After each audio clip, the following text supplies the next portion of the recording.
राधे राधे। आप लोगों को हरियाली तीज की बहुत बहुत शुभकामनाएं। हरियाली तीज श्रावण मास के शुक्ल पक्ष की तृतीया को मनाई जाती है।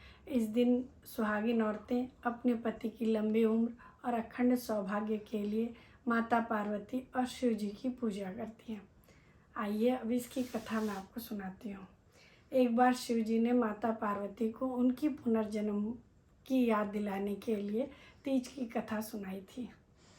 माता पार्वती जो थी वो भगवान शिव को अपना पति के रूप में पाना चाहती थी, इसलिए उन्होंने हिमालय पर्वत पर घोर तपस्या की।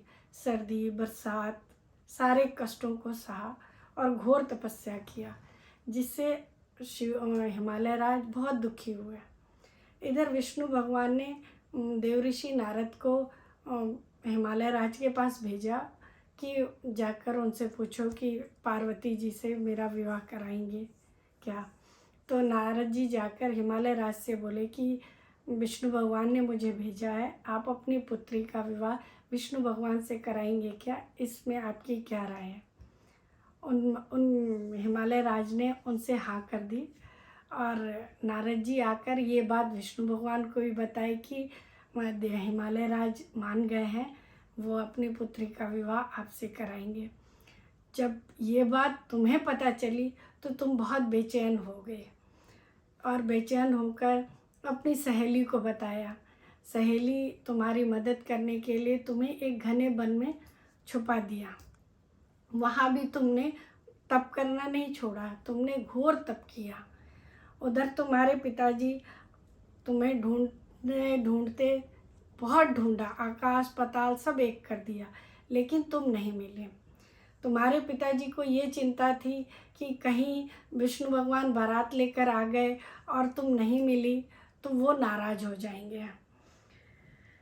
पार्वती जी और क्योंकि तुमको तुम्हारी सहेली ने एक गुफा में छुपा दिया था और वहाँ भी तुम तप कर रही थी। तुमने शिव जी का एक बालू की प्रतिमा बनाई थी, शिवलिंग बनाया था, जिसका तुम पूजा कर रही थी।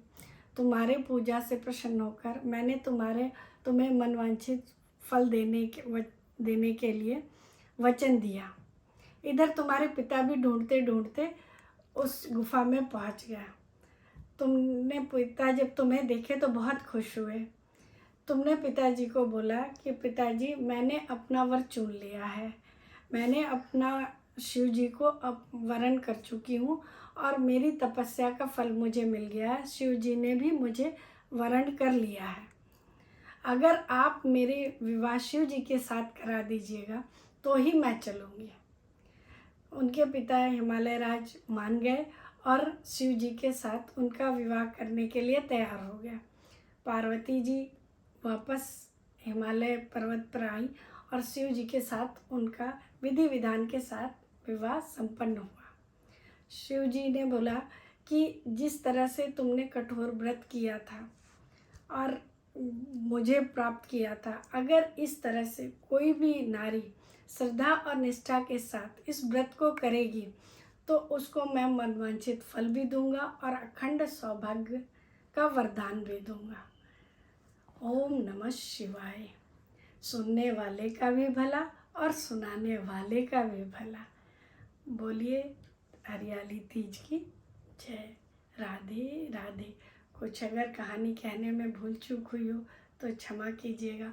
मेरे चैनल को सब्सक्राइब कीजिएगा, बेल आइकन ज़रूर प्रेस कीजिएगा और ज़्यादा से ज़्यादा शेयर कीजिएगा। आप सब्सक्राइब करते हो, लाइक करते हो तो मेरी भी हिम्मत बढ़ती है। सो प्लीज़ आप इसको लाइक कीजिएगा, शेयर कीजिएगा, भूल चूक को क्षमा कीजिएगा।